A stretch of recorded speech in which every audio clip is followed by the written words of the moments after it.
Shalom Bapak Ibu Saudara, kembali di dalam renungan hari ini. Mari kita berdoa. Kami bersyukur Tuhan buat anugerah-Mu untuk setiap kami. Kami akan mendengar renungan, biar firman Tuhan ini menjadi kekuatan dan terang bagi jalan kami. Kami bersyukur. Dalam nama Yesus, haleluya. Amin. Firman Tuhan hari ini dengan tema hidup yang antusias. Mari kita buka bersama dalam Amsal 18 ayat 14. Orang yang bersemangat dapat menanggung penderitaannya, tetapi siapa yang akan memulihkan semangat yang patah?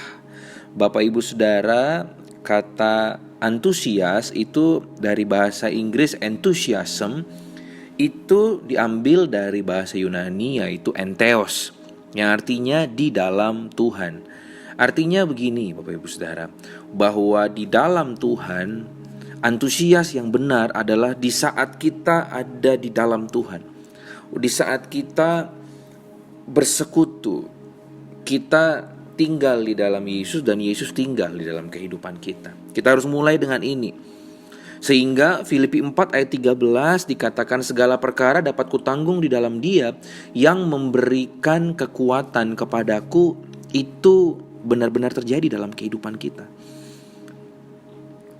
Kalau kita memulai hari kita dengan ucapan syukur, dengan antusias, maka kita akan mengakhiri hari itu juga dengan baik, Bapak Ibu Saudara. Ya. Hari ini kita akan belajar bagaimana agar kita memiliki hidup yang antusias. Yang pertama, mari kita menjaga hati. Amsal 4 ayat 23 katakan, jagalah hatimu dengan segala kewaspadaan, karena dari situlah terpancar kehidupan. Hati-hati dengan apa yang ada dalam hati kita, Bapak Ibu Saudara.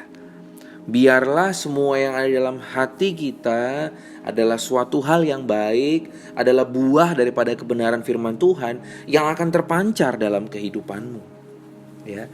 Kalau kita punya hati yang bersih, hati yang luar biasa semangat Bapak Ibu Saudara, maka kita akan menjalani kehidupan kita walaupun itu sulit. Tapi kita tahu Tuhan ada di dalam kita, maka kita akan bersemangat, maka kita akan antusias.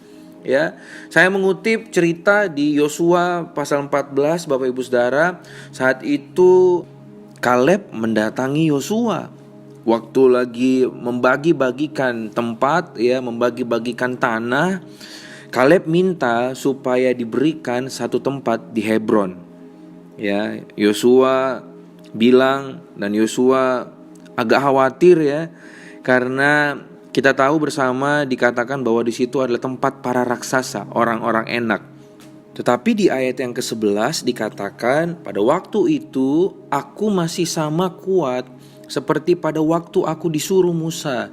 Seperti kekuatanku pada waktu itu, demikianlah kekuatanku sekarang untuk berperang dan untuk keluar masuk. Kita lihat di sini Bapak Ibu Saudara. Kejadian ini sudah berlalu 45 tahun.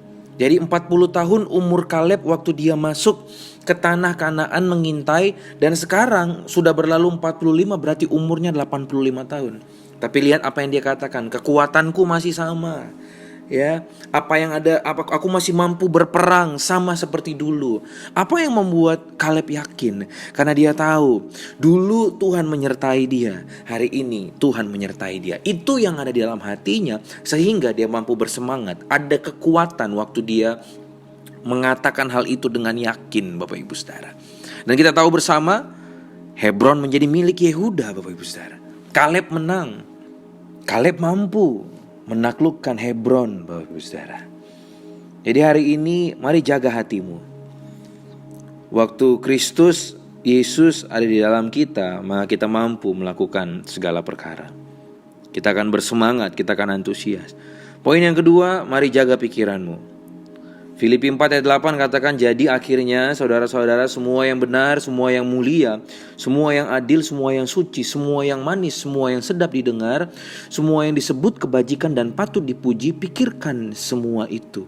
Ya, jadi tolong disortir Bapak Ibu Saudara, apa yang masuk ke dalam pikiran kita. Biar itu yang masuk ke dalam pikiran kita itu sungguh-sungguh membangun.